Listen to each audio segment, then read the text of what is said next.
Dumb, cool Weird. podcast. Yep. So we just watched Austin Powers International. No, it's International Man of Mystery. Yeah, the spy was shagging in my brain for some reason.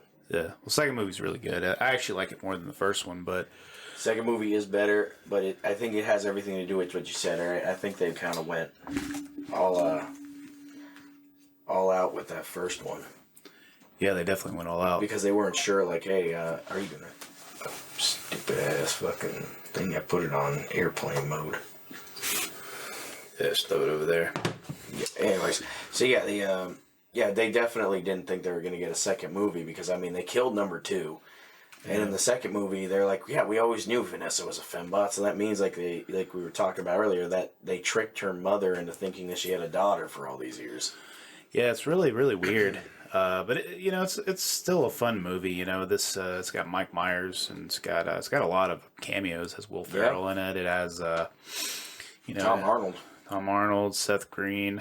He plays Scotty Evil, and then you have Carrie Fisher. Yeah, They gave her a job so she could use drugs. Yep. This is before she got really crazy on the drugs, and where her body looked totally destroyed, and her voice was all fucked up. Mangled. But yeah, so this is Austin Powers is a great movie because it's a parody of all the Spy movies, especially James Bond and Dr. Goldfoot. Well, yeah, but the funny thing is, Dr. Goldfoot was a parody of those movies too. Yeah, and he did it first, especially with the fembots and everything. Yeah, I think that's where they got the fembots from. It's definitely from Dr. Goldfoot. And I like how they have a lot of the James Bond stuff, like the Casino Royale. Yep. And obviously, when they hit the Vegas, I mean, it's just little things here and there.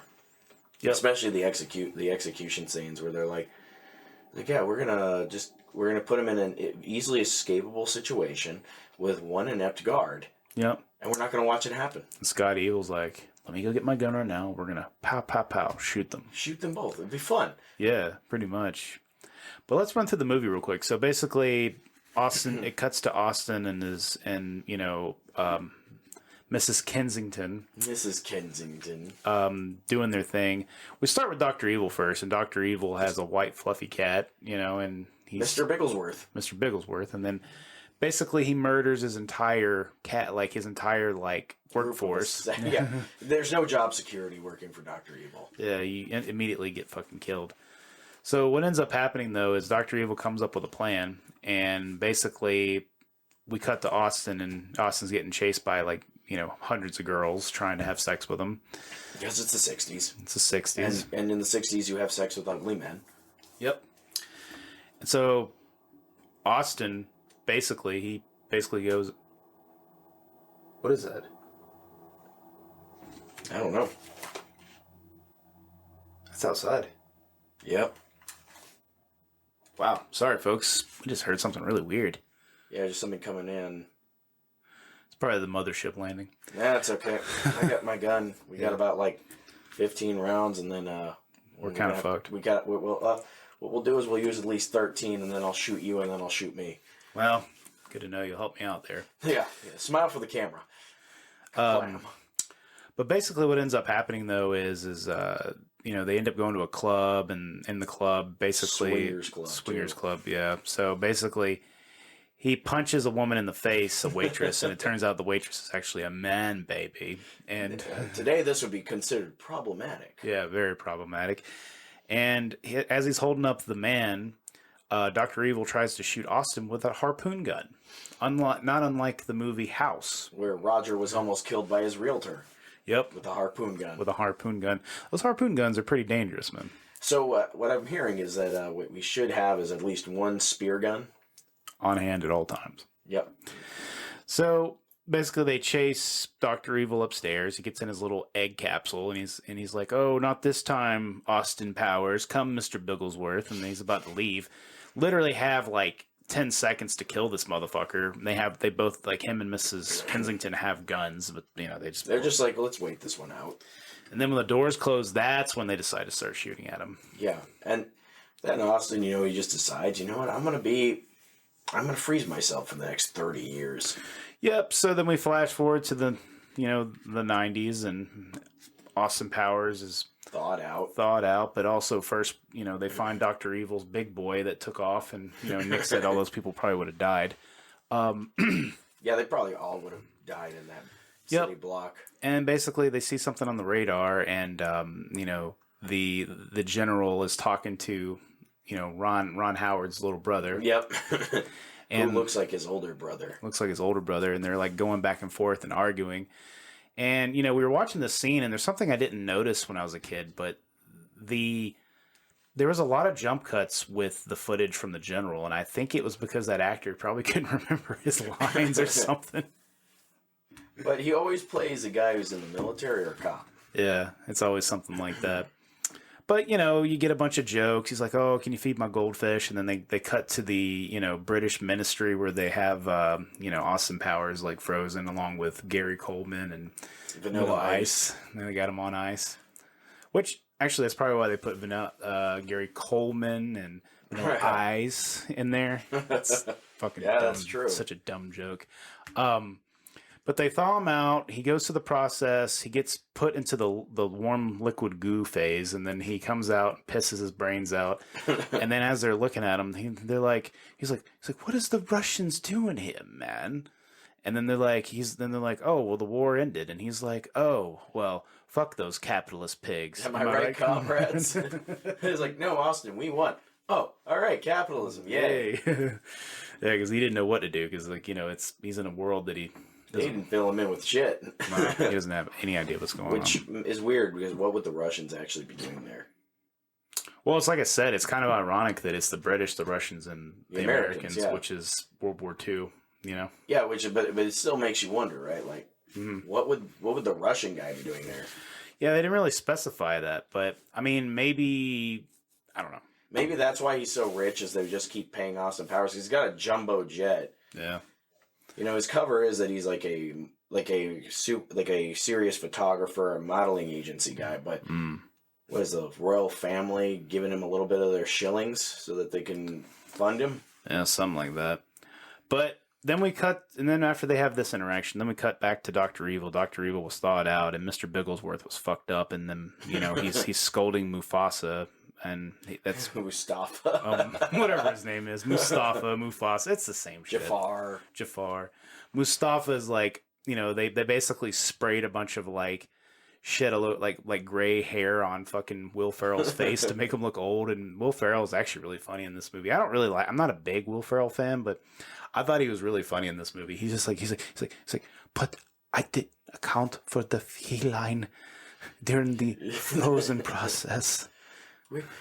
My design was flawless. and then he sends him into the fiery pit, and then he's like, "Ow, I'm hurt. I'm badly burnt all over my body." And then Dr. Evil's like, "Wait, 1 second. Yeah, really burnt. Yeah, thanks. Can you take care of him?"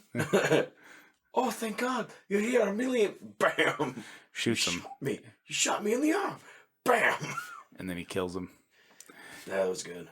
But then he's trying to come up with ideas, and number 2 comes in. Number 2 basically explains that they're he's technically been running like the evil corporation for 30 years, and the company's worth like just one of their entrepreneur like deals, like it's like $9 billion, and that's just one of them. Just one. Yeah. And he's like, I love how I was like, we will ask for a hefty ransom of $1 million. It's like, $1 million is really not a lot. We make like off of Verchicon alone, we make like $9 billion a year. Yeah, and he's like, and then he looks at him, he's like, $100 billion? You're just thumbing it up the whole time. Like, yeah, good job, buddy. Yeah, so basically, he does that, and then he's like, and then like it cuts back to Austin. Austin's on the jet plane with his spinning bed, and he's doing Austin shenanigans, sexually harassing the new lady. Yeah, Vanessa, trying to mess with her, and it just doesn't really go his way. Then we cut back to Dr. Evil again, of course, and he's trying to come up with a plan on how to take over the world. And then he's like, well, what could we do? We could blackmail the royal family. We could say that Prince Charles had an affair. And then number 2's like, that did happen. he did have an affair, and they did get divorced. Yeah. And he's like, I then had a weather machine. For the ozone layer. It was a heat laser. We could just start pumping holes into the ozone and hold the world hostage. Actually, that's already happened. Shit. Well, we're just going to steal a nuclear bomb and hold the world ransom. And then they're like, yep, that works. I love the name of the country, Kerplakistan. Jeez. It's Kerplakistan. Kerplakistan. Yep, and then Dr. Evil, goes and gets the nuke. And while that's happening, we get more shenanigans with Austin Powers. And they're learning that they have to go to Vegas because that's where Austin Powers is. So, they end up going to Vegas. Me and Dr. Evil. You said Austin Powers. Austin Powers goes to Vegas. Yeah, for Dr. Evil. Yeah. And then we get a Casino Royale scene. Yeah.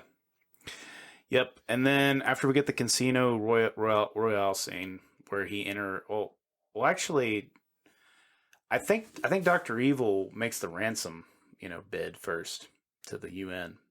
Yeah, but, I love how the UN was just a bunch of funny characters like they are in real life. Yeah, because he's like, I want $1 million. They all laughed at him, and then he looked back at he's like, fuck, I messed up. He's like, yeah, let's do that again, guys. Sorry, $100 billion. And then they're like, oh fuck. Like, you think they would have probably just paid him if you asked for like $1 million? They'd be like, yeah, sure, yeah, sure, bud. Hey, you want to wire that to you? Imagine if he just asked for $1 billion, though. They'd probably still laugh at him. I'd be like, oh, all right, fine. All right, sure, we can pull our resources together and get $1 billion. But it's just funny because like it cuts to Austin. They're in Vegas, and Austin's still trying to fucking seduce Austin things. Trying to seduce Vanessa again. But this is when they have that Casino Royale thing where they go to the blackjack table and number two's over there. Raising up the stakes so high, they got a $10,000 limit per bets. Yep, and then it turns out that number two doesn't really have a bad eye. It's actually just an X-ray patch eye thing. That's how he makes his spending money. Yeah, he just sees what's really going on. Yeah, and then he's got his nice Italian assistant, Alotta Vagina. Yeah, pretty much. And Austin Powers loses, and then he follows number two into the bathroom, and that's when we have the Tom Arnold scene where he's taking a shit, and the Lucky Charms guy, who I forgot to mention earlier, always after me, Lucky Charms. Yeah, the Irish assassin trying to kill an Englishman. Yeah, comes out of the fucking secret hatch in the back of the stall, tries to choke him out with his Lucky Charms, and as he's trying to choke him out, it sounds like he's taking a shit. And Tom Arnold just kind of egging him on a little bit.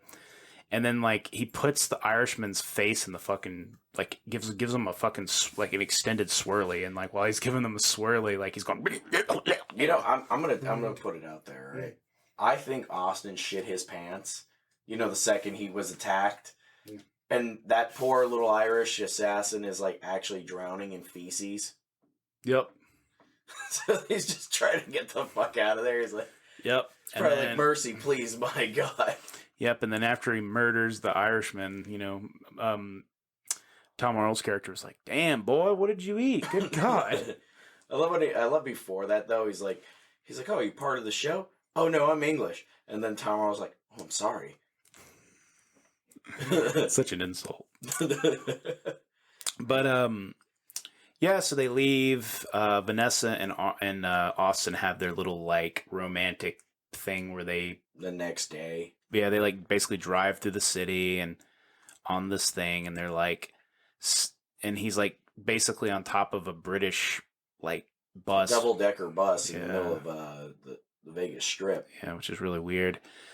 And then they have, like, a fun night where they both get really drunk, and then, we find out that Austin's actually not really that bad of a guy. He has limits to what kind of fucking he's going to do. Yeah, and basically he just tells Vanessa he can't have sex with her, and then she goes to sleep, and then Basil sends him a message saying, hey, you need to go check out Alotta Vagina, and Basil Exposition. Yeah, and so he leaves, he goes in, and then he takes pictures with a tiny little fucking camera. Yeah, because, like all the James Bond movies had those, like, really tiny spy cameras. Yep, little tiny one. And it was fun. I mean, those were always ridiculous to look at. It's like, oh, this is a spy camera, Bond. Yeah, and the funny thing is, he could have just grabbed that and dipped. Just went. Yeah. But he's like, you know what? I'm going to stay here and fuck a lot of vagina. Yep, and he did. He didn't wear protection. In the 90s, there was AIDS. Yep. And then when he got back the next day, they went and met up with Basil, and Basil was talking about how like Austin got all the plans, right? Yeah. Yep. And it was really, really hilarious because he was like, yeah, he went and hung out with Alotta Fagina, and like it was very successful. And then like she looks at him and goes, why'd you do that? And he's like, oh. No, that was just work. And then Basil's mom walks in and she's like, says hello, and then Austin punches her in the face, and he goes, "That's not a woman, that's a man, baby." That's my mother. Well, that is your mother. And she's been beaten with the ugly stick. My God, man. That's my mom. And then he's like, and then he looks at him and goes, God, she just looks like a man. She doesn't look good. It's like, I'm sorry. And then it cuts out of that scene, and then I'm trying to remember what happens after that. I don't know, but yeah, I mean, eventually they have that. Oh yeah, they have that like really petty conversation. Oh yeah, in the hotel room. That's right. So I don't want to be jealous, but I was always having trouble. I was always a jealous girl in my other relationships. And it's like they're not even in a relationship. They're not even in a relationship yet. Like I don't even know what's going on. She's just really upset that he did this, but he's just like, oh, it's not a big deal. I mean, it was part of my job, and who cares? You know? Yeah, I mean, imagine James Bond shows up like after a while, and his wife's like, oh, James, you can't have sex with other people. I was like, bitch, this is my job. That's what I do for a living. Do you think I want to? Do you think I want to have sex with all these women? All these beautiful girls. I can't help it. I can't help it. It's for queen and country. Yeah. Save the world. Pretty much. And then what ends up happening, though, is, Dr. Evil gets his plans ready, and then they figure out where his secret base is. And so they show up to the base, and they're in their silly ass costumes, and they basically trick them, like trick the people into getting in there, and they're literally just walking around, and you think that they're gonna get past everybody, and then fucking random what was his name? The Random Task. Random Task, just like a random assignment. I think it was one. No, it's Random Task. Yeah. So it's like Odd Job, but Random Task. So Random Task just like takes both of their heads and smacks them together and knocks them out. Yeah, and then they end up in Dr. Evil's lair where he changed their clothes and feeds them. I mean, it looked pretty good. It was like steak. Yeah, it looked like it was steak. They didn't get to enjoy it. No. And then Scotty Evil comes in there, and I forgot about Scott and his dad went to that. Oh yeah, that meeting where they were like trying to work out their differences, and Carrie Fisher was the leader of the group. It's like my dad is like trying to kill me. I was like, well, Scott, that's not really happening. We say we might want to hurt each other or kill each other, and then Dr. Evil's like, no, the boy's actually quite astute, like his old man. I have been trying to kill him very unsuccessfully. God. And then he gives that monologue about what it was like growing up, and everybody's just kind of like, oh, God. In the summer, we made meat helmets. Yeah, and then they put me in a sack and beat the shit out of me. For being insolent with rakes. Quite standard. Really. And then they have their moment, and then that's it. But basically, to get back to where the other part, though, is they're all having like basically midday lunch, and before they kill the world, before they destroy the world. And this is the part that Nick was talking about earlier, where they're trying to get up and leave, and basically what ends up happening is like Scott's like, why don't you just go get a gun? I can shoot both of them, kill them both. and then no, he's like, no, you just don't get it, Scott. I'm gonna put him in an easily escapable situation with one inept guard. And we're gonna just we're just not gonna watch it happen. We're gonna just assume everything went to plan. Yep, and Scott's just like, what the fuck, dude? And then he was like, well, we're gonna put him in this lair with these sharks with laser heads attached to their freaking heads. And then number two is like, actually, The sharks are on the endangered species list when we froze them. We have sea bass, and Dr. Evil being like really pissed off. Like, sea bass, right? Are they mutated? Yes, mutated sea bass. He's like, all right, and aggressive. Yeah, and so they then he's like puts them on there, and he's like, all right, like cue the really slow moving, the slow dipping mechanism. Closes the door, and then Scott's like, you're not gonna watch? It's like, no, we're just gonna assume it went to plan. God, what? You just don't get it. You don't get it, Scott. And so then they move on to, the plan, and Dr. Evil puts on that stupid fucking costume. Dude, I still think it's funny that, the guard could have just shot them when they pulled out the dental floss to rappel to the other side of the room. Nope, he did the judo chop and got him with the toothpaste in the face. That's what I'm saying. He's like, he got toothpaste in the eyes, then he got his head taken off. Mm-hmm. Then we got a bunch of head. He's never going to be the head of a major corporation. Don't lose your head. And Vanessa's like, okay, we're done. Yep, and then they leave, and they find one of those little carts, like little airport carts, basically. Little airport carts, and they're driving around, and Dr. Evil is, addressing the United Nations again. They're like, well, I guess we'll have to pay. I guess we're going to pay you now. And then I guess they paid him, but he's still gonna fucking destroy. He said he was just gonna do it. Yep. So basically, what ends up happening though is Austin gets distracted by the fembots, and Vanessa goes and gets backup. Yeah, she gets the paratrooper boys. Yep. And then Wes made a good point here. Where the fuck was the U.S. military, knowing the exact location of where this guy was, and nobody ever thought, we're going to make this a joint operation? I think what makes it even worse is there's a lot of military personnel out in the desert out there, too. Yeah. So there's no excuse for them not to be there. Yeah, it's like, what the fuck's going on?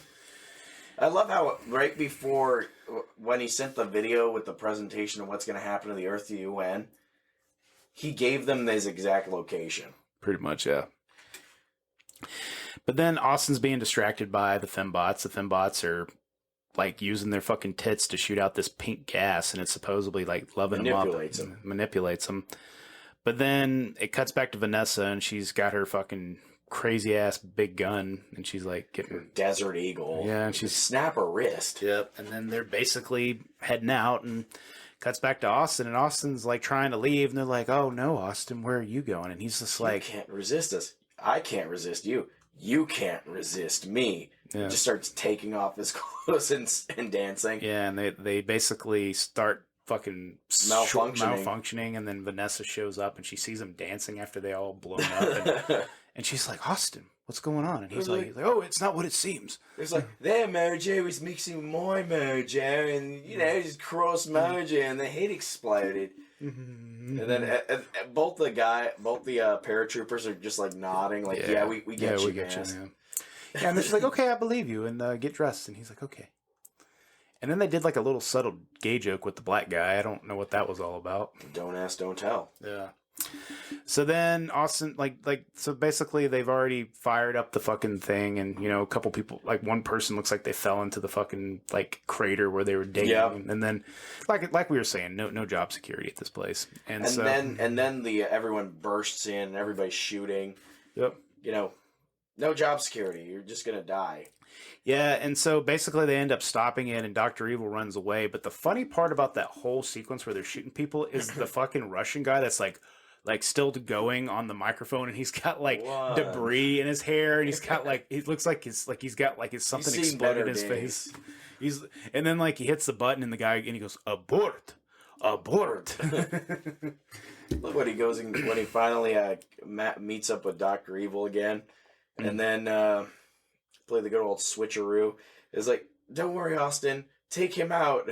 The tables have turned again on you, Dr. Evil. Has a gun up to Scott. And he's like, "Oh no, kill the little shit. I don't care." Yep. And then he's like, "Oh, but Dad, we had so many breakthroughs in group. I had them liquidated because they were insolent. You little shit."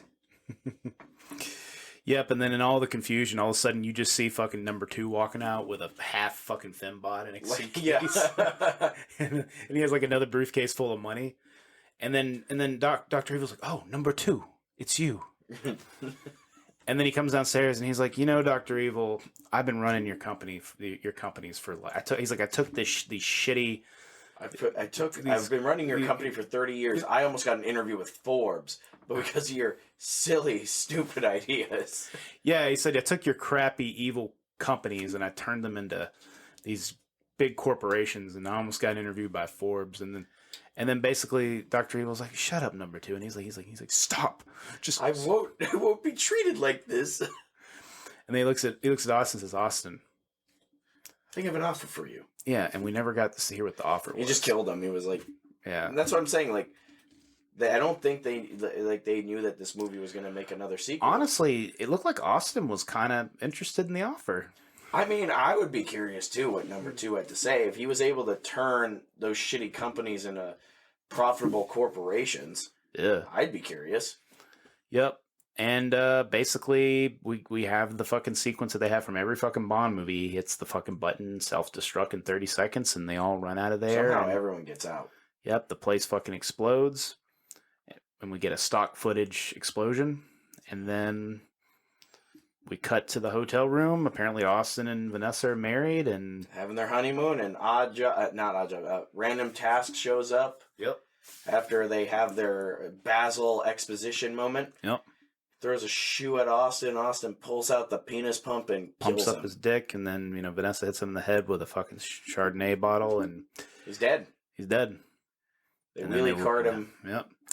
And then they get a call from I think they got the call from Basil first. Yeah, he gives them the exposition, gives them a call first, and then to move the story along, of course, and then and they do the old trick where they don't actually show the naked parts with like objects, which is always a funny gag. And then that's a good gag. Then we get the Random Task guy, and then after I love how he hits him in the head with the shoe, and he's like, "Ow, that hurts, moron! I'm gonna have a lump tomorrow."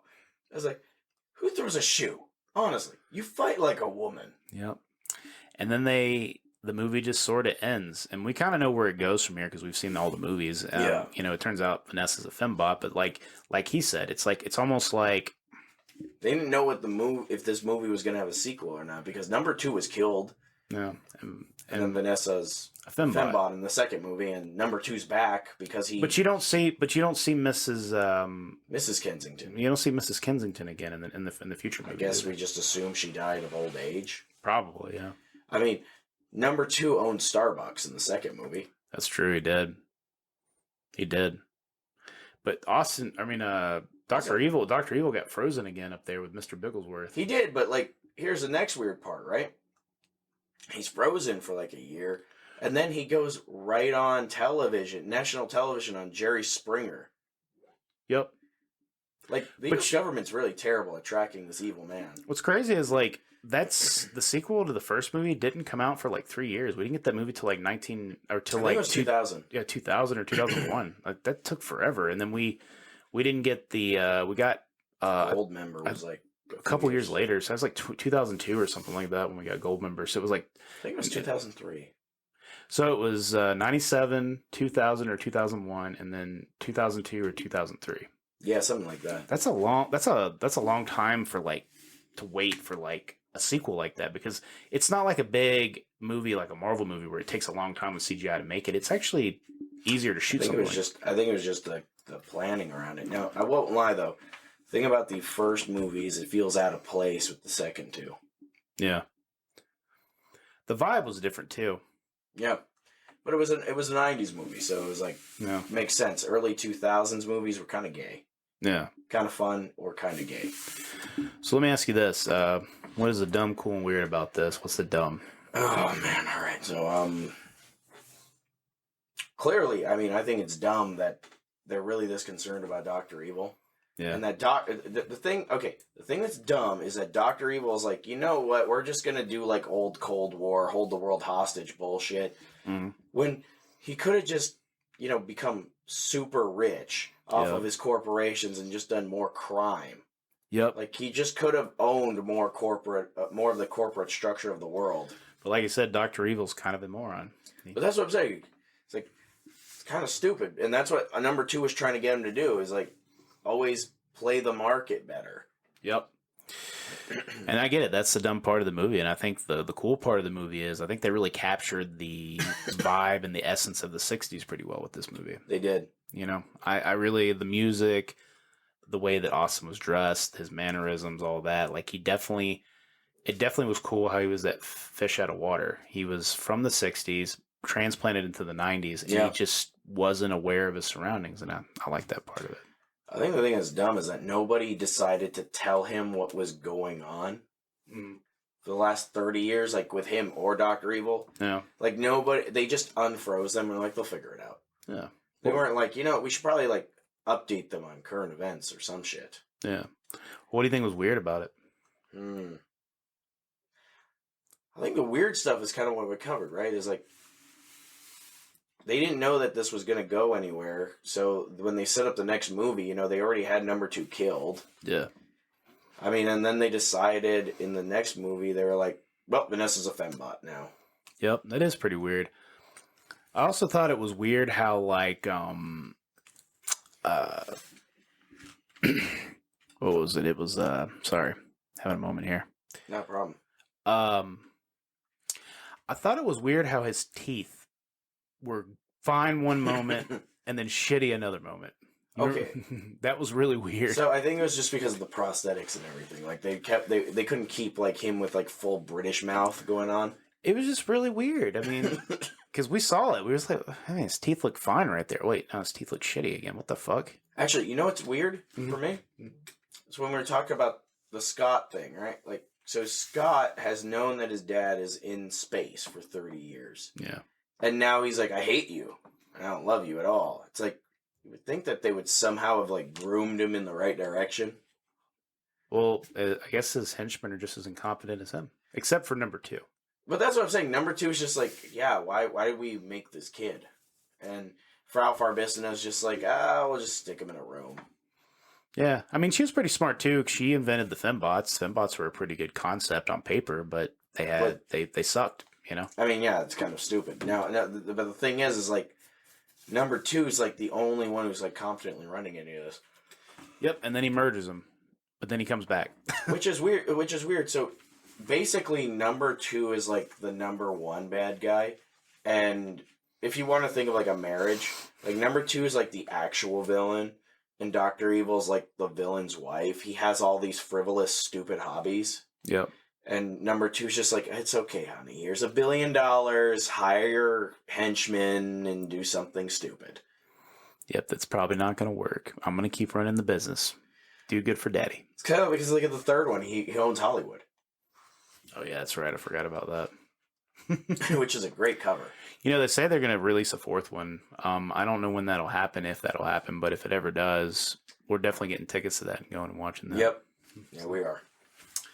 But yeah, that was Dr. Evil and Austin Powers International Man of Mystery. Because let's be honest, it's not just an Austin Powers movie. It's about Dr. Evil too. It's like, I'd say it's like 50-50. Yeah. They always say it's Austin Powers, but no, it's about Dr. Evil too. It's really mostly about Dr. Evil. Yeah. So that was a good movie. You should definitely check it out if you've never seen it. I don't know if you have or not seen it, but if you have seen it, if you haven't seen it, you're living under a fucking rock. You're really living under a fucking rock. This movie, it was a phenomenon back in the day. It like made a ton of money, launched a franchise, fucking cool as shit. So if you ever get a chance, definitely check it out. And here's to hoping for a 4th one. All right, you stay sexy, you mother lovers. Thanks for checking out the Dumb Cool Weird podcast. We're a movie podcast now, so Movie Monday is every Monday about crappy movies from the 20th century. It's gonna be great, folks. I can't wait to show y'all.